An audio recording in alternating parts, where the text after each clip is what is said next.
failures. How much now we ourselves can look at rejection of God. Rejection of God is a refusal to believe in the existence of God. Rejection of God is refusal to believe in the existence of God. That is why few people go about and saying there is no God. That's how they reject God. That's how they reject God's existence. To them, there is no God at all. Rejection of God is not believing in the message of God, thinking that the message of God be a guidance for their moral living. These are the people, to support their immoral lives, they refuse to believe the message of God. They contradict or they support their lives and say, in the message of God, that's need not be mandatory. You can do what can please you. It does not matter about others. Anything that makes you happy, go about and find yourselves happiness. This is not anything that makes you happy and not making others happy. It is not the ultimate good. Thirdly, rejection of God is refusing God to work miracles in life, in our life. Look at the gospel today. Because the people did not accept Jesus, Jesus did not work any miracles there. Apart from few people came to him, he laid hands on them and he healed them. And even Jesus was amazed at the lack of faith of the people. You see that? Even Jesus was amazed at the lack of the faith of the people.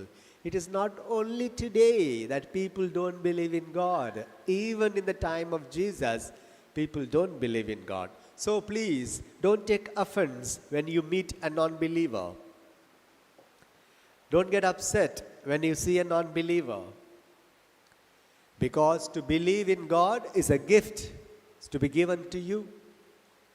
And to these children who have received last week our first Holy Communion, they have only come to the second part of the sacraments of initiation. The sacraments of initiations are baptism, first communion, and confirmation. I was saying this morning in town, when there is a first communion, we have a big number of children to make first communion. When they have to do confirmation, we search for them. We don't find them. You know what? They say they have grown old, they can choose their faith, and they can choose their life. Sorry. The sacraments of initiation, when not completed, you are a child in faith. You are a child in faith. So you need to complete the sacraments of initiation, complete confirmation. Then you become an adult in faith. You can grow in physique. You can grow tall. You can grow round. It does not matter.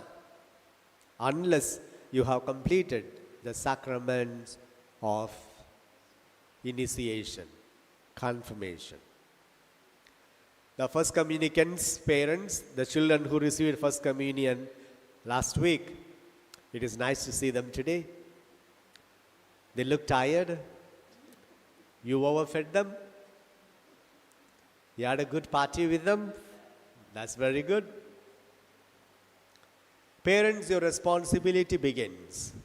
Don't let your child choose a way of life that is not in accordance with God, not right.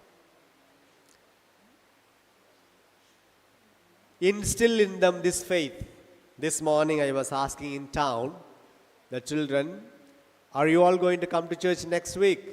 They said, yes, Father. Even if your mother don't come to church, will you still come to church? Yes, Father. Then I was telling their parents, if your child